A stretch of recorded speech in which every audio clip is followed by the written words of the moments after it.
Welcome everyone. आप सभी का इस सेशन में स्वागत है।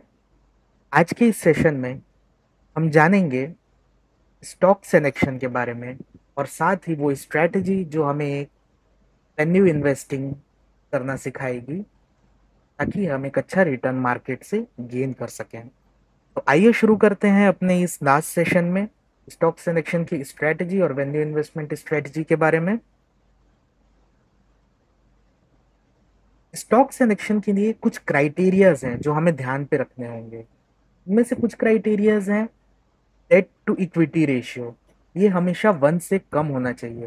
पिछले सेशन में मैंने आपको बताया था कि डेट टू इक्विटी रेशियो, जिसे हम DER भी कहते हैं, वो क्या होता है और उसे कम क्यों होना चाहिए। डेट टू इक्विटी रेशियो यदि 1 से कम है तो हम उस स्टॉक को फिल्टर करते हैं। इसी प्रकार हम OPM देखते हैं, ऑपरेटिंग प्रॉफिट मार्जिन, 5 साल का। पिछले 5 सालों का OPM जो है उस कंपनी का पीई रेशियो से ज्यादा होना चाहिए। PE ratio means price to earning ratio. ये सारी चीजें मैंने आपको पिछले सेशन में बताई हुई हैं। यदि आपको इनमें कुछ डाउट है तो आप एक बार फिर से पिछला सेशन रिपीट करके देख सकते हैं प्रॉपर अंडरस्टैंडिंग के लिए। लेकिन ये जो क्राइटेरियाज हैं इन्हें आपको क्लियरली ध्यान में रखना होगा सिलेक्शन करने के लिए। नेक्स्ट है इंटरेस्ट कवरेज रेशियो, जिसे हम ICR भी कहते हैं। ICR जो है हमेशा 3 से ऊपर होना चाहिए। ICR हमेशा 3 से ऊपर होना चाहिए। एग रेशियो, एग रेशियो हमेशा 0 से लेकर 1 के बीच होना चाहिए। 1 से ग्रेटर यदि पेग रेशियो रहेगा तो हम उस स्टॉक को अवॉइड करेंगे। लास्ट 2 इयर्स या 2 क्वार्टर्स का EPS राइजिंग होना चाहिए। यदि हम क्वार्टरली टाइम फ्रेम के हिसाब से स्विंग ट्रेडिंग करेंगे तो हम लास्ट 2 क्वार्टर्स का EPS चेक करेंगे। यदि हम ईयरली टाइम फ्रेम पे स्विंग ट्रेडिंग करेंगे तो हम 2 इयर्स का EPS चेक करेंगे। तो लास्ट 2 क्वार्टर का EPS हमेशा पिछले क्वार्टर से बड़ा होना चाहिए। Last 2 years EPS should be rising. मैं आपको बताऊंगा क्वार्टरली और ईयरली में ये क्या कह रहा हूं। आपको आगे चलकर ये सारी चीजें क्लियर हो जाएंगी जब हम इसे लाइव मार्केट में देखेंगे। ये सारी क्राइटेरियाज तो मैंने आपको बता दिए। अब आपको लग रहा होगा कि इन सारी क्राइटेरियाज को हम फिल्टर कैसे करेंगे। परेशान होने की आपको बिल्कुल भी जरूरत नहीं है, क्योंकि आगे चलकर मैं आपको ये बताऊंगा कि हमें एक क्वेरी है, हमारे पास एक कोड है जो हम स्क्रीनर में जैसे ही डालेंगे उस कोड के अकॉर्डिंग सारे स्टॉक्स हमारे सामने फिल्टर होकर आ जाएंगे। हमारे सामने स्टॉक्स की फिल्टर्ड लिस्ट आ जाएगी। बस हमें उन स्टॉक्स को सिलेक्ट करना है और उनमें फिर हमारा अपना ट्रेड इनिशिएट करना है। तो ये वो कोड है जो मैं आपको इस सेशन के एंड में आपको इसकी एक सॉफ्ट कॉपी भी मिलेगी जो आप डाउनलोड कर सकते हैं। हमारा फर्स्ट क्वेरी है current price greater than 100, which means इस क्वेरी का मतलब ये है, ये वो स्टॉक्स को सेलेक्ट करेगा जिनका करेंट मार्केट प्राइस 100 रुपए से ऊपर है। 100 रुपए से नीचे के स्टॉक्स को हम सिलेक्ट नहीं करेंगे। सेकेंड क्वेरी है मार्केट कैपिटलाइजेशन ग्रेटर देन 100। इसका मतलब ऐसी कंपनीज जिनका मार्केट कैपिटलाइजेशन 100 करोड़ से ऊपर है, जिनकी मार्केट कैपिटलाइजेशन 100 करोड़ से ऊपर है। Price to book value less than 5, इसका मतलब वो स्टॉक्स जिनकी प्राइस टू बुक वैल्यू जो है वो 5 टाइम्स से कम है। सपोज कोई स्टॉक है जिसकी बुक वैल्यू है 2 रुपए, फॉर एग्जाम्पल मैं बता रहा हूँ 2 रुपए, तो सॉरी 2 रुपए उसकी प्राइस है, तो उसकी जो बुक वैल्यू जो है वो, सपोज कोई स्टॉक है जिसकी बुक वैल्यू है 10 रुपए, तो उसकी प्राइस 50 रुपए से ऊपर नहीं होनी चाहिए। ऐसे स्टॉक्स वो करंट मार्केट प्राइस 50 से ऊपर नहीं होनी चाहिए। ऐसे स्टॉक्स वो हमारे लिए फिल्टर करेगा। Price to book value less than 5 times होना चाहिए। ऐसे स्टॉक्स जिनका डेट टू इक्विटी रेशियो 1 से कम हो। वो स्टॉक्स जिनका इंटरेस्ट कवरेज रेशियो 3 से ज्यादा हो। इंटरेस्ट कवरेज रेशियो मीन्स वो अमाउंट जो कंपनी के पास इंटरेस्ट को आने वाले समय के लिए कवर करने के लिए सरप्लस में है। इंटरेस्ट कवरेज रेशियो 3 से ऊपर मतलब कंपनी के पास 3 साल से ज्यादा का इंटरेस्ट के लिए पैसा है पे करने को। OPM 5 year should be greater than PE. 5 साल का operating profit margin OPM OPM 5 year should be greater than PE, price to earning ratio। टैग रेशियो लेस देन 1 होना चाहिए और 0 से ऊपर होना चाहिए। मतलब टैग रेशियो जो है 0 से 1 के बीच होना चाहिए। नेक्स्ट परसेंटेज, कंपनी के प्रमोटर्स द्वारा कोई भी परसेंटेज प्लेज नहीं होना चाहिए। शेयर्स के तौर पे कोई भी परसेंटेज प्लेज नहीं होना चाहिए। और लास्ट क्वार्टर का ईपीएस जो है, लास्ट क्वार्टर का ईपीएस पीई से बड़ा होना चाहिए। ये सारे क्वेरीज जो हैं हम अपने स्क्रीनर में डालेंगे और हमारे सामने पूरी लिस्ट स्टॉक्स की आ जाएगी। तो आइए अब मैं आपको बताता हूँ कि हमें किस तरह से इन्हें ट्रेड करना है और कैसे हम इस क्वेरी को यूज करेंगे। इसके लिए हम एक वेबसाइट का यूज करते हैं स्क्रीनर को यूज करने के लिए, जहां पर हम इन क्वेरी को पुट करेंगे और हमें सारे स्टॉक्स की लिस्ट मिल जाएंगी। आइए हम देखते हैं वो कौन सा स्क्रीनर है और उसे कैसे यूज करना है।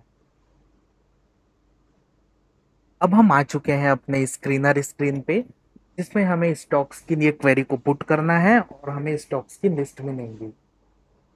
इस वेबसाइट में आने के लिए आपको अपने सर्च बार में बस screener.in टाइप करना है।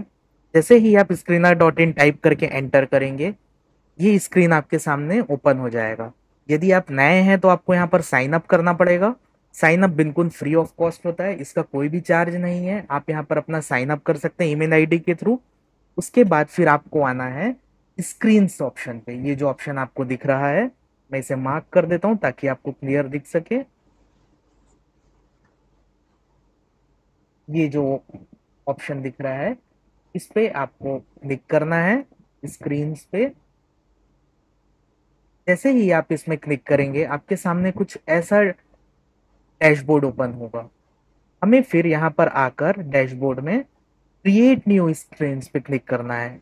आपके सामने ये जो ऑप्शन दिख रहा है, ये टैब एक दिख रहा है क्रिएट न्यू स्क्रीन्स, इस पे आपको क्लिक करना है। जैसे ही आप इस पे क्लिक करेंगे, यहाँ पर एक क्रिएट अ सर्च क्वेरी करके आपके पास एक ब्लैंक स्पेस ओपन हो जाएगा। क्रिएट अ सर्च क्वेरी करके ब्लैंक स्पेस ओपन हो जाएगा और नीचे लिखा हुआ है क्वेरी। यहाँ पर हमें सिंपल क्वेरी जो हमारा हमने पीछे आपसे डिस्कस किया था, उसकी सॉफ्ट कॉपी आपको मिल जाएंगी। उस क्वेरी को कॉपी करके बस यहाँ क्लिक करके आपको उसे यहाँ पर पेस्ट करना है। जैसे ही आप पेस्ट करेंगे, नीचे रन दिस क्वेरी का ये ऑप्शन दिया हुआ है। ये जो आप देख रहे हैं ब्लू कलर का रन दिस क्वेरी का एक ऑप्शन है यहाँ पर। ये इस बटन पे आपको क्लिक करना है। जैसे ही आप इस बटन पर क्लिक करेंगे, आपकी क्वेरी जो है, जो कोड है वो रन हो जाएगा और इस तरह से आपके सामने क्वेरी रिजल्ट आ जाएगा। ये उन कंपनियों की लिस्ट है या उन कंपनियों के नाम है जो हमने अपने क्वेरी में जो कोड डाले हैं उसके अकॉर्डिंग फिल्टर होके हमारे सामने आए हैं। इसमें हमें ये चीज करनी बची है, वो है क्वार्टर प्रॉफिट वेरिएंस या क्वार्टर प्रॉफिट वेरिएशन। तो यहाँ पर आप देख रहे हैं, ये जो बटन आप देख रहे हैं क्वार्टर प्रॉफिट वेरिएशन, इसमें आप देख सकते हैं कहीं कहीं पर ये माइनस है, नेगेटिव है। 1 2 3 ऐसे कुछ कुछ जगह नेगेटिव है। हमें इस टाइप के स्टॉक्स जो हैं इन्हें अवॉइड करना है। तो जो ये नेगेटिव स्टॉक्स हैं हमें इन्हें अवॉइड करना है। तो इसका बेस्ट ऑप्शन ये होता है कि हम एक बार इस बटन पे क्लिक करेंगे क्वार्टर प्रॉफिट वेरिएशन में, जैसे ही हम यहाँ क्लिक करेंगे अब आप देख सकते हैं ये डिसेंडिंग ऑर्डर पे आ गया है। क्वार्टर प्रॉफिट वेरिएशन जो है अब ये डिसेंडिंग ऑर्डर पे आ गया है, हाई टू लो के उसमें 8041 6104 4352, अब ये डिसेंडिंग ऑर्डर पे आ गया है। तो जितने नेगेटिव स्टॉक्स थे वो सारे के सारे नीचे की तरफ चले गए होंगे। जैसे कि हम यहाँ पर देखेंगे जितने भी नेगेटिव स्टॉक्स थे वो सारे लास्ट पेज में चले गए होंगे, थर्ड पेज में। तो इस तरह से हमें यहाँ पर एक सेटिंग्स में चेंज करना रहता है थोड़ा सा। अब हमारे पास लिस्ट आ चुकी है स्टॉक्स की। अब इसमें हमें करना क्या है, सबसे पहले हमें स्टॉक्स पे क्लिक करना है। हम यहाँ पर क्लिक करेंगे, जैसे ही हम क्लिक करेंगे तो स्टॉक का नाम और उसके डिटेल्स हमारे सामने आ जाएंगे। जैसे जीएनएफसी पे मैंने क्लिक किया तो यहाँ पर आ गया Gujarat Narmada valley fertilizers and chemicals limited. उस स्टॉक का मार्केट कैपिटल आपके सामने आ जाएगा, current price, high and low, stock P सामने आ जाएगा, बुक वैल्यू सामने आ जाएगा, डिविडेंड यील्ड आ जाएगा, ROCE, ROE, face value, PEG ratio, OPM 5 years, net percentage, interest coverage, debt to equity, PBV ratio, सारी चीजें हमारे सामने यहाँ क्लियर आ जाएंगी। और हमें यदि कोई रेशियो की जरूरत है तो हम यहाँ पर एडिट रेशियोज में जाकर जो भी हमें यहाँ से ऐड करना है वो हम यहाँ से ऐड कर सकते हैं। फॉर एग्जाम्पल मार्केट कैपिटलाइजेशन में ऐड करना चाहता हूँ, मैंने इसमें क्लिक कर दिया और मैं सेव क्विक रेशियोज में टिक कर दूंगा। तो आप देख सकते हैं यहाँ मार्केट कैपिटलाइजेशन एक बार और आ गया है। तो ऑलरेडी ये यहाँ पर है इसलिए मैं इसे हटा देता हूँ। तो इस तरह से आप अपने पसंद के और भी जो रेशियोज आप ऐड करना चाहें ऐड कर सकते हैं। अब हमने स्टॉक फिल्टर कर लिया है। अब हमें इसमें आगे क्या करना है, अब हमें आगे इसमें ये देखना है कि इसका ईपीएस जो है वो लास्ट 2 क्वार्टर में ग्रो हो रहा है कि नहीं। हम ईपीएस चेक करेंगे, उसके बाद फिर हम आगे अपना ट्रेड एग्जीक्यूट करने के लिए जाएंगे। अब जैसे आप देख सकते हैं यहाँ पर आपको कंपनी के प्रोज और कॉन्स भी दिए हुए हैं। यहाँ पर आपको एक फंडामेंटल डिटेल आपको देखने को मिल जाएगा कि वो कंपनी के प्रोज क्या हैं और कॉन्स क्या हैं। तो आइए अब हम देखते हैं ईपीएस कैसा है कंपनी का। ये आप देख सकते हैं आपके सामने नीचे जब हमने स्लाइड किया तो ईपीएस वाला सेक्शन खुल गया। मैं इसे मार्क कर देता हूँ, आपको इजी होगा समझने में। ये जो है ईपीएस है इन रुपीज। और जैसे कि आप देख रहे हैं ईपीएस जो है यहाँ पर क्वार्टरली दिखा रहा है। और हम क्वार्टरली इसलिए कंसीडर करेंगे क्योंकि हम क्वार्टरली बेसिस पे स्विंग ट्रेड करेंगे। हमें ज्यादा लॉन्ग टर्म पे स्विंग ट्रेड नहीं करना है, हम क्वार्टरली बेसिस पे ट्रेड करेंगे। बहुत से लोग कहते हैं कि हमें लॉन्ग टर्म इन्वेस्टमेंट करना है, long term 10 years 20 years 30 years के लिए। बट मैं हमेशा यही सजेस्ट करता हूँ कि आप इतने लंबे समय के लिए इन्वेस्ट करने से बेटर ऑप्शन ये है आप स्विंग ट्रेड करें। इसके पीछे रीजन ये है आपकी रिस्क जो है वो कम हो जाती है। क्योंकि यदि आपने 10 ईयर्स से 20 ईयर्स के लिए अपना कोई एक अमाउंट लॉक कर रहे हैं और यदि आपने प्रॉपरली फंडामेंटली उस कंपनी को एनालाइज नहीं किया, आपसे कहीं भूल चूक हो गई, तो ये भी हो सकता है कि वो कंपनी का शेयर जो आपने 100 रुपए में खरीदा है वो 10 साल बाद 2 रुपए या 3 रुपए में मिल रहा हो। ऐसे बहुत से एग्जाम्पल्स हैं। फॉर एग्जाम्पल आपको मैं एक अच्छा एग्जाम्पल बताता हूँ, यस बैंक, आइडिया,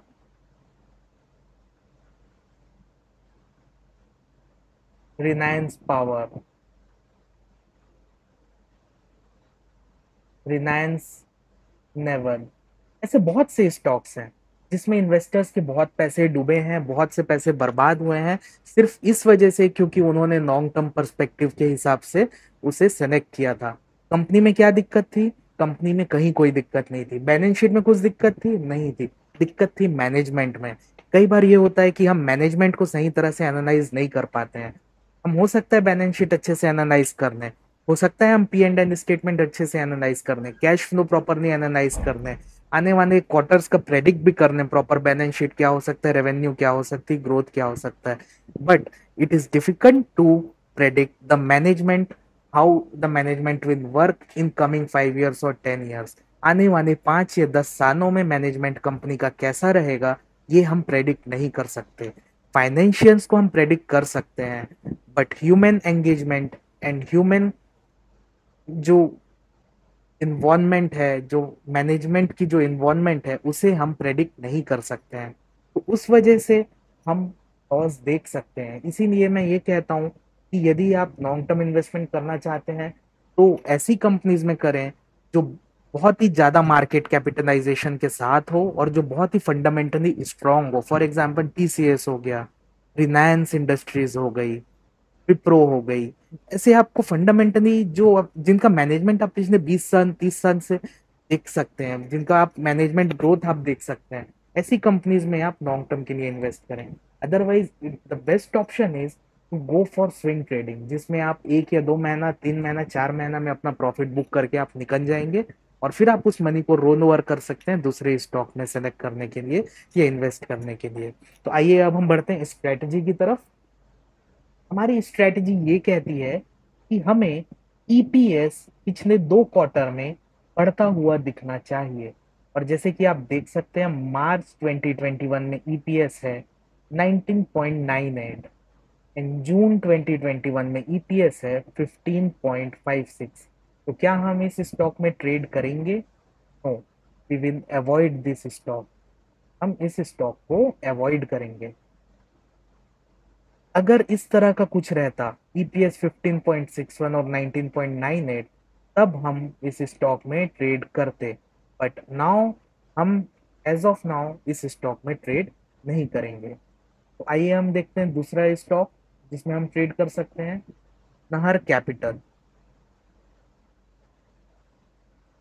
यहाँ आपका प्रोज एंड कॉन्स दिया हुआ है। नीचे हम आएंगे, ईपीएस देखिए, यहाँ नाहर कैपिटल का ईपीएस आप देख सकते हैं, ये रहा ईपीएस इन रुपीज। ईपीएस कितना है? 22.09।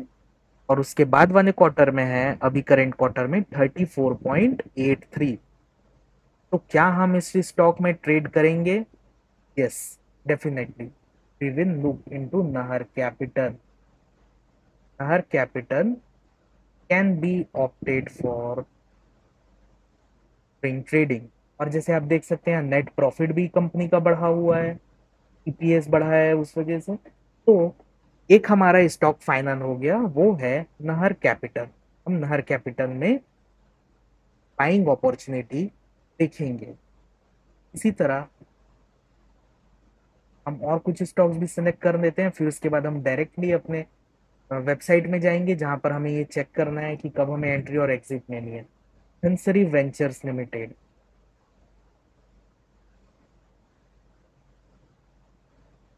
धनसरी वेंचर्स लिमिटेड का आप ईपीएस देख सकते हैं, 33.76 से 27.73 हो गया।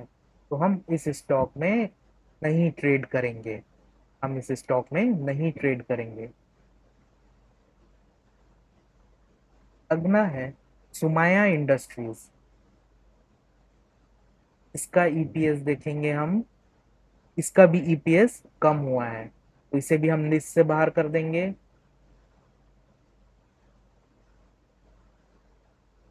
श्री अजीत पन, इसका ईपीएस भी रिड्यूस हुआ है, इसे भी हम लिस्ट से बाहर कर देंगे। टीएचपी इंडिया, इसका ईपीएस भी रिड्यूस हुआ है, इसे भी हम लिस्ट से बाहर कर देंगे। आईजी पेट्रोकेम्स, इसका भी ईपीएस रिड्यूस हुआ है, हम इसे भी नहीं इंक्लूड करेंगे। Kirloskar industries,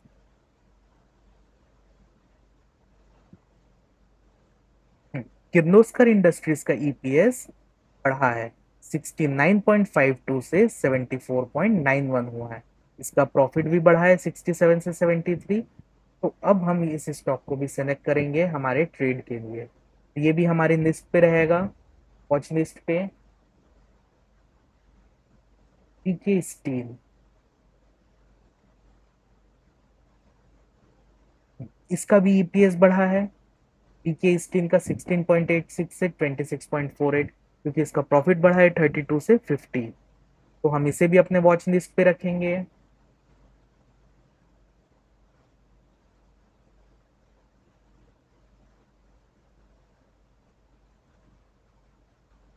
Kirloskar ferrous industries,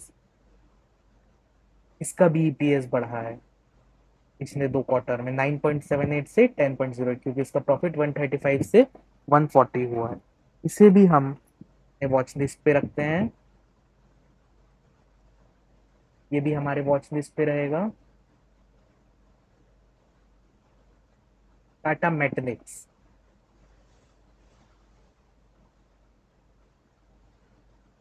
यहाँ पर भी ईपीएस में बहुत अच्छी ग्रोथ देखने को मिल रही है, 23.75 से 30, प्रॉफिट बढ़कर 75 से 95 हुआ है, तो इसे भी हम अपने वॉच लिस्ट पे रखेंगे।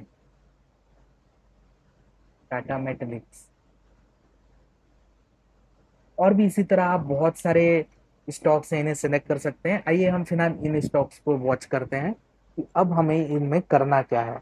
अब हमारे पास स्टॉक्स की एक वॉच लिस्ट तैयार हो गई है, जिनमें 5 स्टॉक्स हैं। पहला है Nahar capital in financial services, दूसरा है किर्लोस्कर इंडस्ट्रीज, तीसरा है बीके स्टील्स, चौथा है फेरस इंडस्ट्रीज किर्लोस्कर की, पांचवा है टाटा मेटलिक्स। अब हमने इन स्टॉक्स को लिस्ट आउट कर लिया है। अब हमें जाना है एक वेबसाइट पे जो कि है investing.com। जैसे कि आप देख रहे हैं investing.com, आप टाइप करेंगे आपके सामने कुछ इस तरह की वेबसाइट ओपन होगी। इस वेबसाइट पर आपको जाकर यहाँ पर, ऐड को मैं क्लोज कर देता हूँ, यहाँ पर आपको कंपनी का नाम सर्च करना है। पहला नाहर कैपिटल, नाहर कैपिटल, ये रहा NAH, Nahar capital and finance. हम इसमें क्लिक करेंगे। इसमें क्लिक करने के बाद हम आकर यहाँ टेक्निकल चार्ट, ये जो ऑप्शन दिख रहा है, हाईलाइट कर देता हूँ। इस बटन पर आपको क्लिक करना है। जैसे ही आप टेक्निकल चार्ट पे क्लिक करेंगे, आपके सामने कुछ इस तरह का चार्ट ओपन हो जाएगा, लाइन चार्ट जिसे हम कहते हैं। आपको इस जूम बटन पे क्लिक करना है। ये जो जूम बटन है, ये इस बटन पर आप क्लिक करेंगे तो आपका चार्ट फुल स्क्रीन हो जाएगा। फुल स्क्रीन होने के बाद आपको इस लाइन चार्ट को कैंडल स्टिक चार्ट में कन्वर्ट करना है। कैंडल स्टिक चार्ट में कन्वर्ट करने के लिए इस बटन पे आप क्लिक करेंगे, कैंडल्स जो लिखा हुआ है। तो अब आपका चार्ट कैंडल स्टिक चार्ट पे कन्वर्ट हो चुका है। अब आपका चार्ट कैंडल स्टिक चार्ट पे ओपन हो चुका है। अब हमें इसमें करना क्या है, इसमें हम एक इंडिकेटर यूज करेंगे। एक वॉल्यूम तो नीचे ऑलरेडी आप देख रहे हैं यहाँ पर दिया हुआ है, वॉल्यूम सेक्शन, वॉल्यूम प्रोफाइल यहाँ दी हुई है। हम क्लिक करेंगे इंडिकेटर फ्लैश में यहाँ पर, और यहाँ पर हम लिखेंगे moving average, moving average exponential.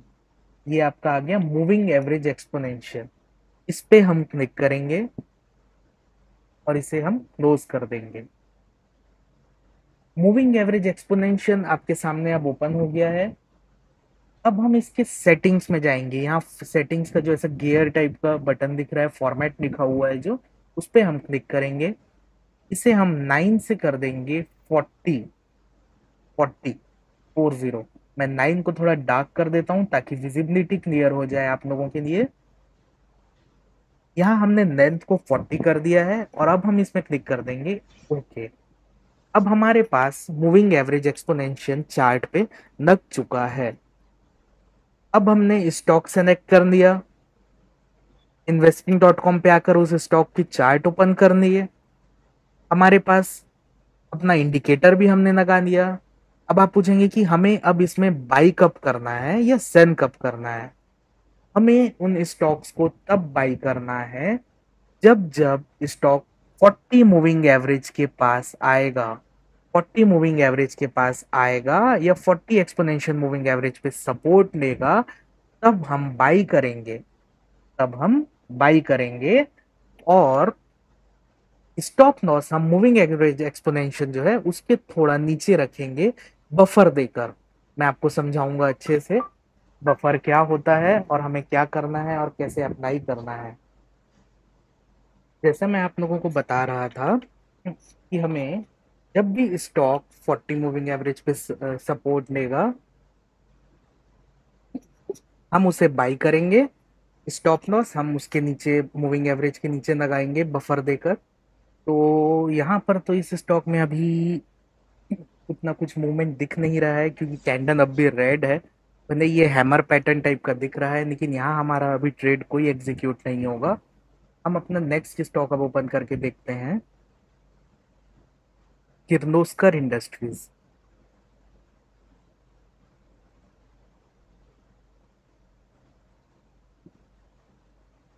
Kirloskar industries, ये बीएससी स्टॉक ओपन हो गया। एनएससी का देख लेते हैं पहले।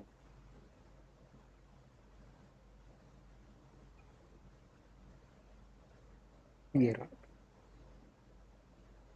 ये देखिए, जैसे कि मैंने आप लोगों को बताया था कि जैसे ही कैंडल 40 मूविंग एवरेज पे सपोर्ट लेगा या उसे ब्रेक करेगा, तब हम बाई करेंगे। तो जैसे आप यहाँ देख सकते हैं,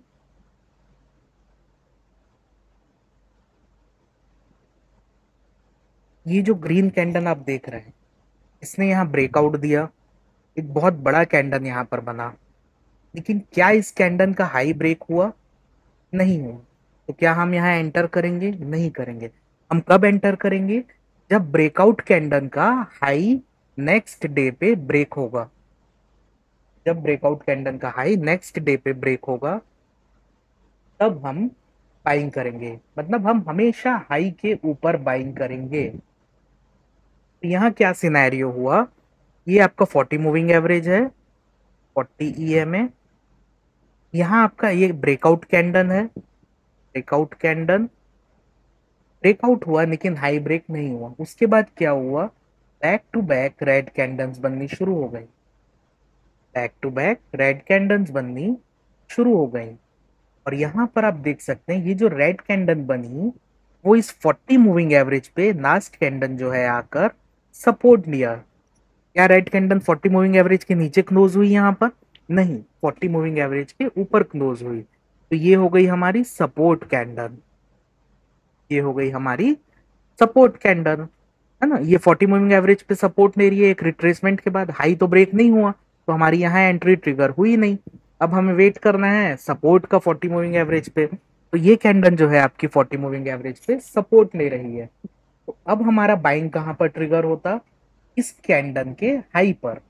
और हमारा स्टॉप लॉस क्या होता? 40 मूविंग एवरेज के नीचे कैंडल का जो लो है, उससे 1-2 पॉइंट का बफर देकर।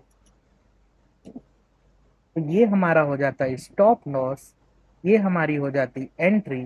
और हमारा फर्स्ट टारगेट रहता 1:1.5 का। फिर हम उसके आगे उसे ट्रेन करते जाते अप टू 2, 2.5 या जो भी वो जहां तक जाता है। लेकिन हमारा फर्स्ट टारगेट हमेशा रहेगा 1:1.5। तो क्या हमारा यहाँ पर टारगेट अचीव होता है? देखते हैं हम।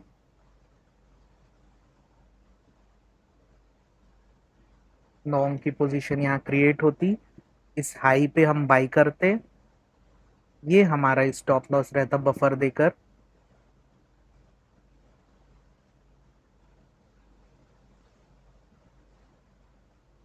1:1.5। ये देखिए, 3 दिनों में आपका 1:1.5 का टारगेट अचीव हो जाता। 3 डेज, सिर्फ 3 दिन में आप 1:1.5 अचीव कर लेते।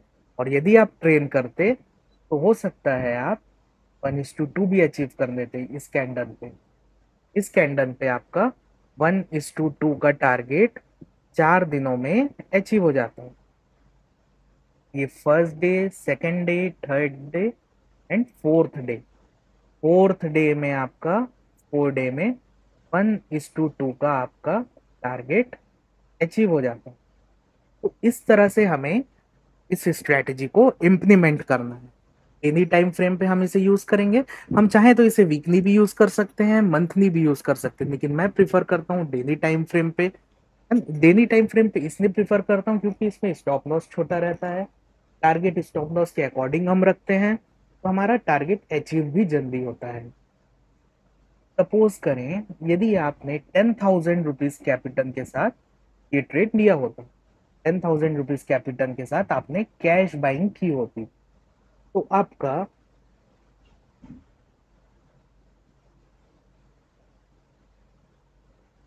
लगभग आपके 6 शेयर्स आते, 6 शेयर्स आपके आते इस रेट पे, 1570 के रेट पे, 1570 के रेट पे 6 शेयर्स आप कैश में बाई कर पाते। 6 शेयर्स आपका बाइंग होता 1570 के प्राइस पे, तो आपका रिस्क कितना रहता और आपका रिवॉर्ड कितना रहता, एक बार हम कैलकुलेट करके देखते हैं ताकि हमें पता चले कि हम कितना रिटर्न गेन कर रहे हैं इसमें एक ट्रेड पे। आपका रिस्क यहाँ पर था 73 पॉइंट्स का, 73 पॉइंट्स का आपका रिस्क था, रिस्क आपका था 73 × 6, 438 रुपीज का आपका रिस्क था। रिवॉर्ड आपका था, रिवॉर्ड आपका था, फर्स्ट टारगेट हमारा था 1.5 का,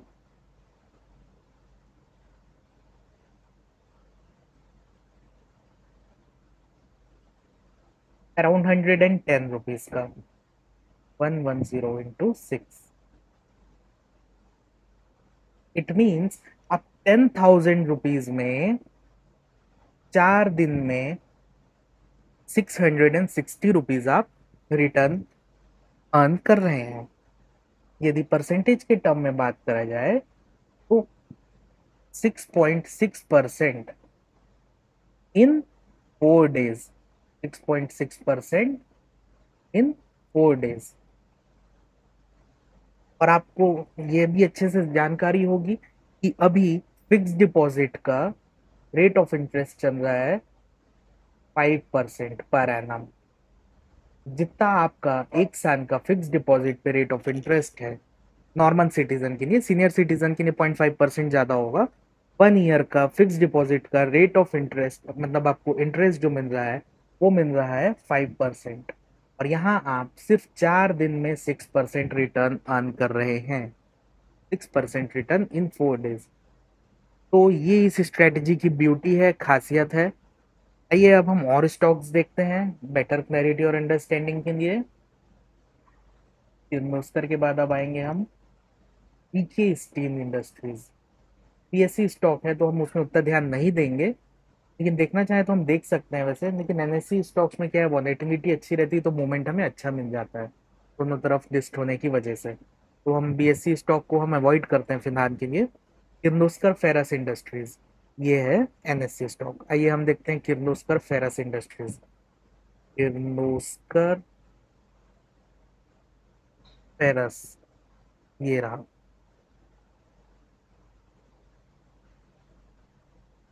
क्या यहाँ पर कोई बाइंग अपॉर्चुनिटी दिख रही है आपको?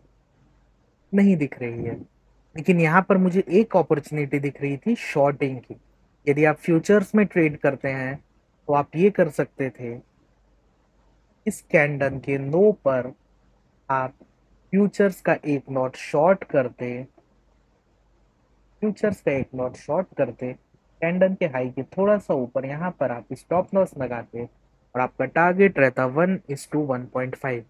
Let's analyse it. एक बार इसे एनालाइज करके देखते हैं। यहाँ आपकी एंट्री ट्रिगर होती, ये आपका स्टॉप लॉस रहता और आपका टारगेट रहता first target somewhere around here. मतलब 2 दिनों में आपका टारगेट यहाँ पर आपको मिल जाता, 2 दिनों में आपका टारगेट यहाँ पर आपको मिल जाता। और यदि आप ट्रेन करते तो हो सकता है आप 1:2.5 या 1:3 या 4 भी आप यहाँ पर अचीव कर सकते थे। 1:4 का भी आपका टारगेट यहाँ पर अचीव हुआ है। अब देखते हैं हम अपने नेक्स्ट स्टॉक की तरफ। किर्लोस्कर फेरस हमने देख लिया। टाटा मेटालिक्स, टाटा मेटालिक्स।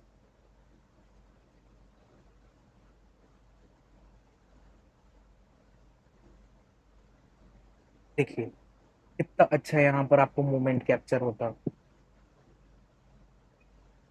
ये आपका ब्रेकडाउन कैंडल, कैंडल क्लोज हुआ है 40 मूविंग एवरेज के नीचे, ये आपका 40 मूविंग एवरेज है। यहाँ कहीं आपका कैंडल क्लोज हुआ है, आपकी एंट्री ट्रिगर होती दो के नीचे, यहाँ कहीं पर शॉर्ट करते आप एक लॉट ऑफ फ्यूचर। आपका हाई का जो है उसके थोड़ा सा ऊपर आप बफर देके स्टॉप लॉस लगाते, और आपका टारगेट रहता 1:1.5। फर्स्ट टारगेट आपका 1:1.5 का रहता। हम रिस्क रिवॉर्ड यहाँ पर लगा कर देख लेते हैं। यहाँ आपका ट्रेड एग्जीक्यूट होता, ये आपका स्टॉप लॉस रहता, उसके अगेंस्ट आपका सेम डे 1.5 का 1:1.5 का रिस्क रिवॉर्ड अचीव हो जाता। 1:1.5 का आपका risk reward same day achieve हो जाता। और यदि आप ट्रेन करते तो आप लगभग 1:4.16, मतलब ऑलमोस्ट 1:4 का RR रेशियो आप अचीव कर सकते थे इस स्ट्रेटेजी को यूज करके। तो ये है वो स्ट्रेटेजी जिसके बारे में मैं आप लोगों से बात कर रहा था, जो हम यूज करते हैं इन्वेस्टमेंट के लिए, वैल्यू इन्वेस्टिंग के लिए। आइए एक आध और एग्जांपल हम देखते हैं।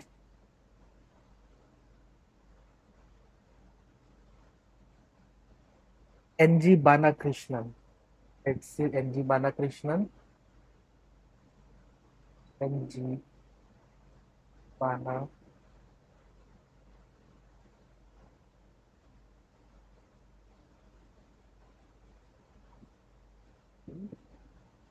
बालाकृष्णन, ये एनजी, ये देखिए यहाँ पर भी आपको एक बहुत अच्छा मूवमेंट कैप्चर होता।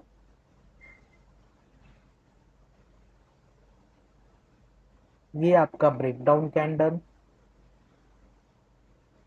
ये आपका स्टॉप लॉस रहता है यहाँ कहीं पर बफर देकर, यहाँ आपकी एंट्री ट्रिगर होती लो के नीचे, और आपका 1:1.5 का स्टॉप लॉस रहता। टारगेट और स्टॉप लॉस आपका 1:1.5 का रहता। देखते हैं लगाकर हम। यहाँ आपका स्टॉप लॉस था 1:1.5 आपका यहाँ कहीं पर आता। 3 दिनों में आपका 1, 2, 3, फोर्थ डे आपका 1:1.5 का फर्स्ट टारगेट अचीव हो जाता। और अगर आप ट्रेन करते तो आप ट्रेनिंग करके लगभग 1:3 का रिस्क रिवॉर्ड आप अचीव कर सकते थे। 1:3, 1:3 एक बहुत अच्छा रिस्क रिवॉर्ड होता है। इवन 1:1 के ऊपर जो भी रिस्क रिवॉर्ड है उसे मैं अच्छा ही कहता हूँ, क्योंकि उसमें आपका रिवॉर्ड जो है रिस्क से हमेशा बड़ा ही रहता है। तो ये तरीका है कि आप इसे यूज कर सकते हैं। ये वो स्ट्रेटेजी है जो आपको वैल्यू इन्वेस्टिंग में हमेशा काम आएगी। ये सारे स्टॉक्स पे एप्लीकेबल है, सारे मार्केट पे एप्लीकेबल है, चाहे वो फॉरेक्स हो, चाहे वो कमोडिटी हो, चाहे वो इक्विटी हो, चाहे वो फ्यूचर्स हो। आप किसी भी सेगमेंट में इस टेक्निक को आप यूज कर सकते हैं। एक आध स्टॉक्स हम और देख लेते हैं, कोई सा एनएमडीसी हम चेक कर लेते हैं एक बार।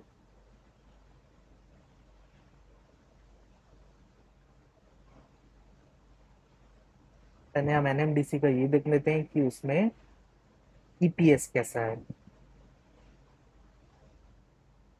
ईपीएस बढ़ा हुआ है, मतलब हम इसमें ट्रेड कर सकते हैं, एनएमडीसी में हम ट्रेड कर सकते हैं।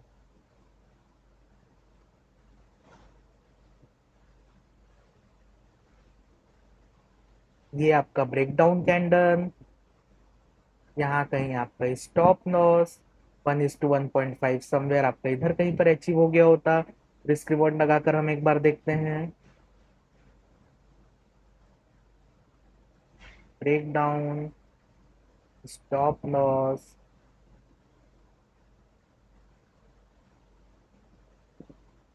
1:1.5 आपका यहाँ कहीं पर अचीव होता, लेकिन आपका मार्केट गैप डाउन खुला तो आपको 1:2 डायरेक्ट डेफिनेटली आपको 1:2 का रिस्क रिवॉर्ड मिलता।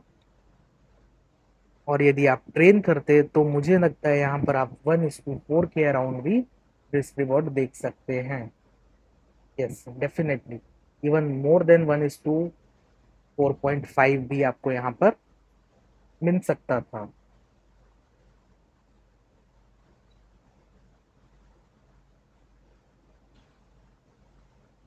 तो ये रहा आपका वैल्यू इन्वेस्टिंग की स्ट्रेटजी। इस तरह से आपको स्टॉक सेलेक्ट करने हैं।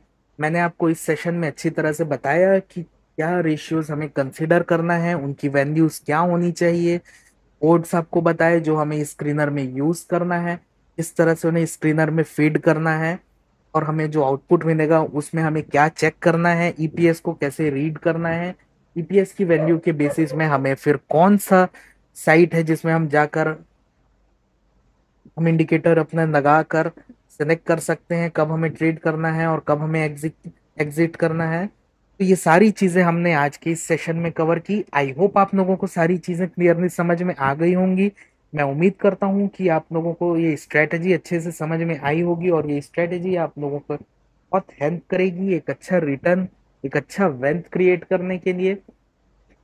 तो आई होप आप लोगों को सारी चीजें अच्छे से समझ आई होगी इस सेशन की। तो इस सेशन में बस इतना ही। हमने इस सेशन में सारी चीजें फंडामेंटल एनालिसिस के एस्पेक्ट में कवर करी हैं। हमने सारे टॉपिक्स को कवर किया, सारे रेशियोज के बारे में हमने सीखा, और उसी तरह हमने प्रॉपर स्ट्रेटेजी भी सीखी कि हमें किस तरह से वैल्यू इन्वेस्टिंग करनी है और हमें अपना वेल्थ क्रिएशन करना है। तो इस सेशन में बस इतना ही। I hope you have enjoyed the session very well. So on the best for your trading and investment. Thank you.